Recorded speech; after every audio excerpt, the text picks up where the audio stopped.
சர்வதேச அரசியல் எப்பயுமே விசித்திரத்தோட உச்சம்தான். என்னைக்கு பரபரப்பாவே இருக்கும். அதுல ஒரு பரபரப்பு இல்லாத நாட்கள், இல்லாத நேரங்கள் அப்படின்னே சொல்ல முடியாது. இரவில் கூட பரபரப்பா இருக்கும். ஏன்?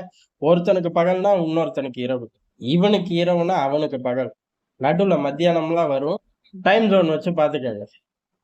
ஆனா, இப்படி எல்லா சூழ்நிலைகளையும் கடந்து தான் ஒரு நாடு மைலேஜ் எடுக்கும், கொடிய பறக்க விடும். ஆனா, இப்ப ஒரு புது ட்ரெண்ட் வந்திருக்கு. என்ன அப்டின்னா, "செய்யாதத செஞ்சுட்டேன்" அப்படின்னு சொல்றது. இந்த ட்ரெண்டுக்கு குரு யாரு அப்படின்னு நம்மளால தேடி போ முடியாது. ஏன்னா, காலத்துல ஏகப்பட்ட குருக்கள் இருக்கார்கள். ஆனா, அதன் மூலியமா அவனுங்க வளர்ந்திருக்காய்ங்க. அவனுங்க நாடு வளரல அப்படிங்கிறது தான். இதுல நமக்கு பக்கத்துல இருக்கிற கருமத்தையே பார்த்துருவோம். நமக்கு பக்கத்துல இருக்கிறது பாகிஸ்தான் தான். இந்த பாகிஸ்தான் பையன் எப்பயுமே இந்தியா ஒரு விஷயத்த செஞ்சா, நானும் செய்ய போறேன்ம்மா, இல்ல செஞ்சுட்டேன்ருவான். அப்படி அவன் என்னடா செஞ்சது அப்படின்னு கேட்டா, நமக்கும் அவனுக்கும் சம்மந்தமே இருக்காது. ஆனா செஞ்சுட்டேன் அப்படிம்பான். நீ செஞ்சத தான் நானும் செஞ்சேன்பேன். ஆனா, சமீப நாட்களா அந்த மாரி வண்டி ஓட்ட முடியல. ஆனா, அப்படி இருந்தும் அதே சட்டைய போட்டுக்கிட்டு இன்னமும் சுத்துறான். என்ன அப்புட்ன்னா, சர்வதேச அரசியல்ல இந்தியா எடுக்கக்கூடிய மைலேஜுக்கு பக்கத்துல கூட எவனுமே கிடையாது. எல்லா பிரச்சனைனாலும் சரி, அடப்பாவிகளா! உலகமே இதுவரையும் சந்திக்காத மிகப்பெரிய தொற்று நோயினாலும் சரி, சட்டுன்னு களத்துல இறங்கி வேக்சின கொண்டு வந்துட்டாய்ங்க. அதே மாரி இனிமேலாம் யுத்தம்லாம் வருமா? அதெல்லாம் ஏதோ காட்டுத்தனமா அந்த காலத்துல சண்டை போட்டுக்கிட்டு இருந்தாய்ங்கன்னு பேசி திரும்பும்போது டம்முன்னு சண்டைய ஆரம்பிச்சுட்டாய்ங்க. சீ! சீ! அது குட்டி நாடுறா 2 அசர்பைஜான், அர்மேனியா அப்படின்னு சொல்லிக்கிட்டு இருக்கும்போதே ரஷ்யா, உக்ரைன்னு வந்துருச்சு. உக்ரைன் பின்னாடி ஒட்டுமொத்த ஐரோப்பா, நேட்டோ நிக்குது.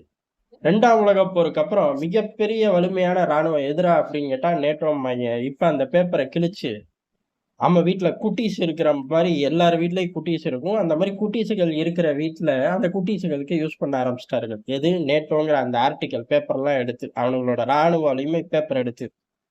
எதுக்குடா குட்டீஸ் கிறுக்கவா? அப்படின்னு கேட்டா, அது கொஞ்சம் பெரிய குட்டீஸ். இன்னமும் குட்டி குட்டீஸ். அப்படி தவக்கிற ஜோன்ல இருக்கக்கூடிய குட்டீஸுக்கு தேவைப்படும். நீங்களே கணிச்சுக்கங்க. அந்த அளவுக்கு நேட்டோவோட பிம்பம் அப்படிங்கிறது அடிச்சு நொறுக்கப்பட்டுருச்சு.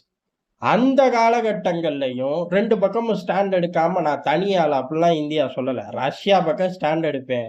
உக்ரைனுக்கு உதவி பொருட்கள் தருவேன். நேட்டோவா இருக்கட்டும், இல்ல இத விட வலுவான அமைப்பா இருக்கட்டும். யாருக்கு என்கிட்ட வர முடியாது அப்படின்னு சாதிச்சு காட்டணும். இந்த மாரி அடுத்தடுத்த ராஜதந்திர ரீதியில நம்மளால சாதிக்க முடியலையேன்னு ஒரு ஏக்கம்.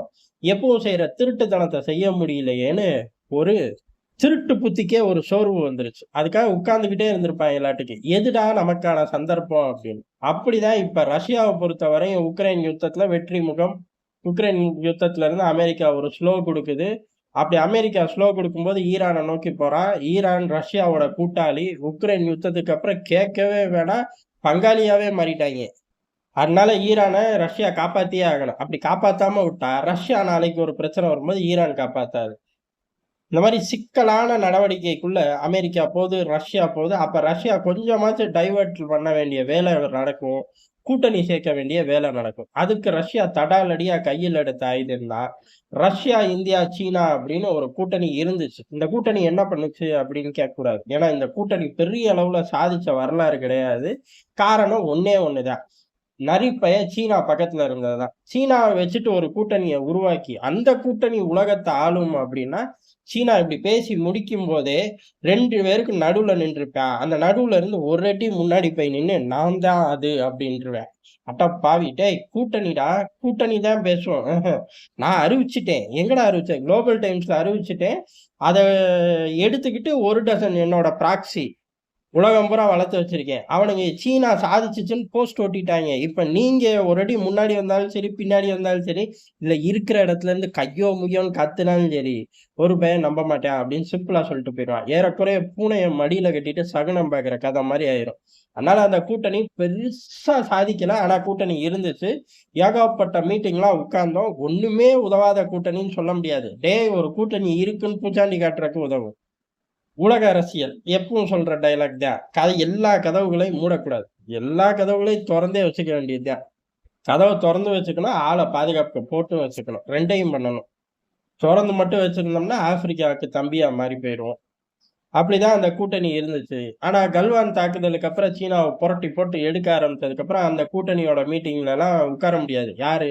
ஒருத்தனை விட்டுட்டு 2 பேர் மட்டும் உட்கார்றதா? வாய்ப்பு கிடையாது. அப்ப கூட்டணிக்கு ஒண்ணும் கிடையாது. இப்படிதான் நாட்கள் ஓடிக்கிட்டே இருந்துச்சு. இப்ப சீனா ஆத்தாடி இவனுங்க கிட்ட ஒண்ணுமே முடியாதாட்டுக்கே, டோக்லாம்ல அசிங்கப்பட்டப்பயே நம்ம உஷாராயிருக்கணும். அன்னைக்கே அதே பகுதியில நின்னு சாதிச்சு காட்டுனாய்ங்க. நம்ம ராணுவம் போடா, போடா, போடா அப்படின்னா, பொமீரிய நாய்க்குட்டி அப்படி தள்ளி விட்டோம்னா போவே போகாது. எஜமானர விட்டுட்டு. அப்படி அவங்களுக்கு பின்னாடி வந்தே குலைக்கும். நம்ம பின்னாடி நின்னே பயங்கர வீரத்த காட்டுவான். அந்த மாரி நிலைமை ஆச்சு. அத மனசுல கொஞ்சம் கூட யோசிக்காம திருப்பி பிரச்சனைய ஆரம்பிச்சது. உலக அரங்குல அசிங்கப்பட்டோம். வருஷ கணக்குல நிறுத்தி வச்சு, இந்தியாவ பயமுறுத்தலாம் அப்படின்னு நெனச்சா, அவனும் வருஷ கணக்குல நின்னது மட்டும் கிடையாம, இவ்வளவு காலம் விட்ட கட்டமைப்பெல்லாம் உருவாக்கி, இனி வரும் நாட்கள்ல தப்பி தவறி சேட்டைய குடுத்தோம்னா, அவன் அங்கேயே நின்னு கூட சமாளிக்க மாட்டான். ஏறி சீனாக்குள்ள வந்துருவான். அப்படிங்கிற தோற்றம் வந்துருச்சு. ஆனா இப்ப நம்ம பின்வாங்கிட்டோம். இப்ப என்ன பண்றான் அப்டின்னா, நம்மள எப்படி கையாண்டாங்கிறத ஊர் உலகம் பூரா சொல்லிக் குடுக்க ஆரம்பிச்சுட்டான். "என்னடா நான் தான் பின்னாடி போயிட்டேனே" அப்படின்னு கேட்டா, "நீ ஃபர்ஸ்ட் வந்துட்டு தானே பின்னாடி போன" அப்படின்னு சொல்லி நம்மள கதற விட ஆரம்பிச்சுட்டான். ரொம்ப காலம் நம்மள எதிரின்னே சொல்லாம வண்டி ஓட்டிக்கிட்டு இருந்தான். இப்ப "நீ பரம எதிரிடா" அப்படின்னு சொல்லி உலக அரங்குல நமக்கு எதிரா செயல்பட ஆரம்பிச்சுட்டாய்ங்க அப்படின்னு சொல்லி, சீனாவே மிகப்பெரிய வருத்தத்துல இருக்கு. "ஏன்டா தொட்டோம்" அப்படின்னு. இருந்தாலும் நரிகள் சில சமயம் சேட்டை செய்யும். இந்தியா உஷாரா தான் இருக்கும். இந்த மாரி ஆட்கள கூட்டணிக்குள்ள வச்சுக்கிட்டு ஒண்ணும் பண்ண முடியாது. ஆனா மீண்டும் ரஷ்யா இப்ப சொல்லுது. என்ன அப்டின்னா, அந்த கூட்டணி மீண்டும் ஆக்டிவ் வரணும் அப்டின்னு சொல்லியிருக்கார்கள். ஆக்டிவா வருமா? நமக்கு தெர்ல. இந்திய அரசாங்கத்தோட நிலைப்பாடு என்ன அப்டிங்கிறது நமக்கு தெரியாது. ரஷ்யா மட்டும் தான் நமக்கு நண்பன். சீனா என்னைக்குமே எதிரி தான். சீனா என்னைக்குமே எதிரி. சீனாவ நம்பி உருப்ட்டதாக சரித்திரமே கிடையாது. ஏன் அப்டின்னா, இந்த கூட்டணி இன்னைக்கு நேத்து கிடையாது. 1990ல இருந்து இருக்கு. 90ல இருந்து இது சாதிச்சது என்ன அப்டின்னா, ஒண்ணுமே கிடையாது. ரொம்ப காலமா ரிசர்ச் அண்ட் டெவலப்மென்ட் வச்சிருக்கோம். ஒரு துப்பாக்கிக்கு 6 வருஷம் ஆச்சுன்னு கேள்விப்பட்டோமே! அந்த மாரி நிலைமை ஆயி போயிரும். அதனால இந்த ரஷ்யாவோட அறிக்கை அமெரிக்காவுக்கு பூச்சாண்டி காட்டுறதாக எடுத்துக்கலாம். ஆனா, இப்படி ரஷ்யா அறிக்கை விட்டுக்கிட்டு இருக்கும்போதே, பாகிஸ்தான் ஒரு கதைய கட்டி விட்டுருச்சு. அதுதான் ஹைலைட். என்ன அப்டின்னா, இதற்கு முன்னாடி அதாவது சீனாவோட ஒரு யுத்தம். டோக்லாம், அதுக்கடுத்து கல்வான் இந்த காலங்கள்ல அமெரிக்கா ரொம்ப பெரிய அளவுல நம்ம கூட வந்து நின்னுச்சு. எதுக்கு அப்டின்னா, "சீனா உன் எல்லையில நின்ட்டான். நீ இறங்கி அடி நான் பார்த்துக்கிறேன். நானும் கூட வரேன்" அப்படின்னு. "டேய் நான் பார்த்துக்கிட்டு தான்டா இருக்கேன். நீ பேசாம அங்கேயே இருடா." 1,00,000 வீரர்கள் எல்லைகள்ல இருக்கார்கள். நானும் 1,50,000 பேர நிறுத்தி வச்சிருக்கேன் பாரு. பேசாம இருயா. வந்தோமா, போனோமான்னு இருயா அப்படின்னு இதே ட்ரம்ப் தான் இருந்தாரு. அவரோட டீம்ல அப்ப மைக் பாம்பியோ இருந்தாரு. இந்த ஆட்கள எல்லாம் அன்னைக்கு பத்தி விட்டோம்.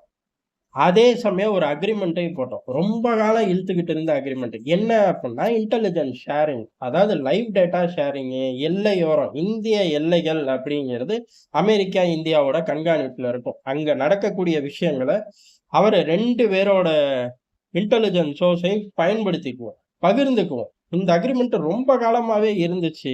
ஆனா கையெழுத்து போடாம இந்தியா ஒரு சந்தேக பார்வையோட அமெரிக்காவ பார்த்துச்சு. என்னைக்குமே நம்ம அப்படிதான் பார்ப்போம். ஆனா, இப்ப இந்த காலத்துக்கு இது தேவை அப்படின்னு சொல்லி அக்ரீமென்ட்ட போட்டோம். இந்த காலகட்டங்கள்ல ரஷ்யா என்ன பண்ணுச்சு அப்படின்னா, அவர்களும் கதவ தொறந்து வச்சுருவோம். நம்ம மட்டும் ஏன் ஒரு கதவ மூடி வைப்போம் அப்படின்னு சொல்லி தொறந்த கதவு என்ன அப்படின்னா, பாகிஸ்தான், ரஷ்யா உறவு. பாகிஸ்தான வச்சு ரஷ்யாவுக்கு என்னய்யா பிரயோஜனம்? அவன் சும்மா குடுத்தா தான் ஆயிலு. அந்த சும்மா குடுத்த ஆயிலையும் பியூரிஃபை பண்றதுக்கு இங்க வசதி பத்தல. அதுக்கு வேணா கடன் தர்றீங்களான்னு தானே கேட்பேன். அதானே நடந்துச்சு இப்ப கொஞ்ச நாள் முன்னாடி. அப்படின்னு பார்த்தோம்னா, ரஷ்யா சோவியத் யூனியனா இருக்கும்போது ட்ரேட்லாம் நடந்துகிட்டு இருந்திருக்கு. சோவியத் யூனியன் பிரிஞ்சதுக்கு அப்புறம் அந்த ட்ரேடோட செட்டில்மென்ட் கேட்டப்ப, சோவியத் யூனியனே இல்லையே நான் இப்ப யாருக்கு குடுக்கணும்? ரஷ்யாக்கு ஏன் குடுக்கணும்? ரஷ்யா தான் சோவியத் யூனியன் எனக்கு நிரூபிச்சு காட்டு அப்படிங்கிற மாரி கொரலி வித்தைய அன்னைக்கு காலங்கள்ல காட்டிப்புட்டான். அதுக்கப்புறம் பெரிய அளவு ட்ரேடே கிடையாது. அந்த வம்பு, தும்பு, சண்டை எப்பயுமே நடக்கும்.